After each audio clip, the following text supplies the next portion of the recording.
vinyl community, how are you? I'm Gary and this is Physical Format Rock and Roll. Thank you so much for joining me. Got a little contest entry we're doing here. First, you might be looking at this shirt and saying, hey, is that another one of those awesome Ohio breweries? No. This is actually from San Diego, California. 10 Barrel Brewing Company. It's great. It's a nice place. Now, the beer I'm actually drinking is from Ohio. This is from Great Lakes, my favorite. There you go. You can take a look at that. It's a double IPA. Anyway, contest entry time.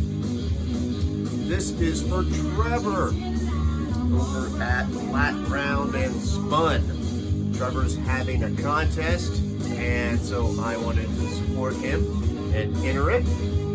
Trevor has a great channel, and he does a lot of metal stuff, but you know, he does some other things also, and he's a nice guy. And like I always say on these contests, I only enter them if I like the person.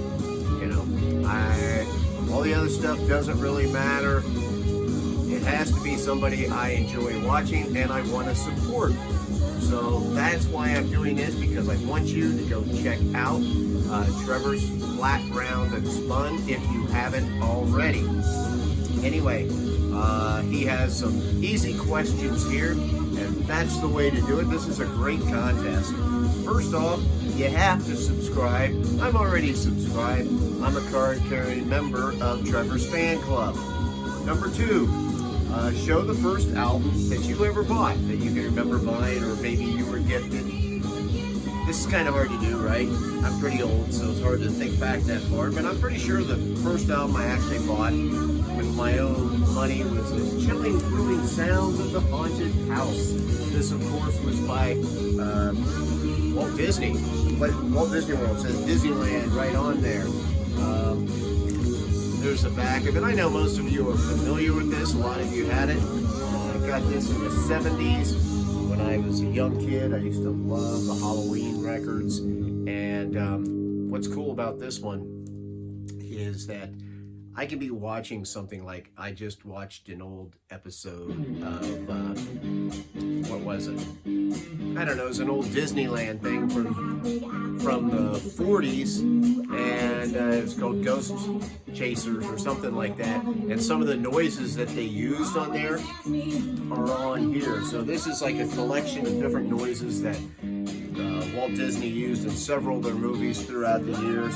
I've always loved Halloween. I love spooky stuff and ghosts. I don't like gore and everything. Okay, number 3, I'm sorry. Show your most recent purchase. So, you know, I just showed the record store day stuff. So I'll show what I got right before that. And it's actually what we got playing in the background. This is Samantha Fish, Black Wind Howling. Now, going back, getting some of the older ones that I missed, this is actually from 2014. There's Samantha. She was pretty young during this time. Now, my good friend Steve over at the Ralstonian's Wheel of Music, I think he's hoping that Samantha gets back to more like this style on her next album. This is more blues-based than her more recent album was. Great album. It's produced by Mike Zito, who also plays on it. Big fan of Samantha Fish. By the way, Trevor, I know I'm not showing any metal in this. I don't want you to think I'm a big puss or something, so I do listen to metal. I got metal there back behind me. Now we've got show an album that never lets you down.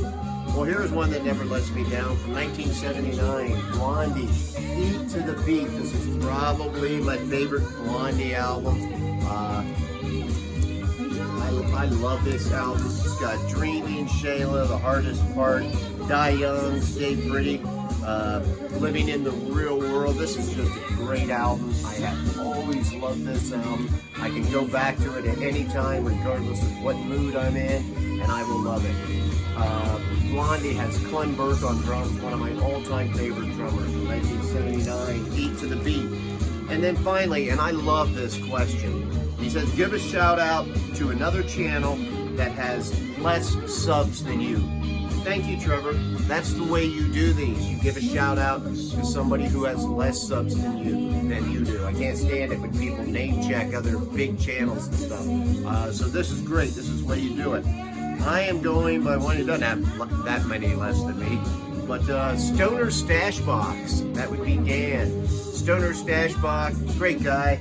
I watch all of his episodes. Very easygoing guy, and I would check him out. He's into a lot of classic rock, but he surprises me a lot of times with some of the things that he likes and he knows. And he's just a cool guy. So Stoner Stashbox.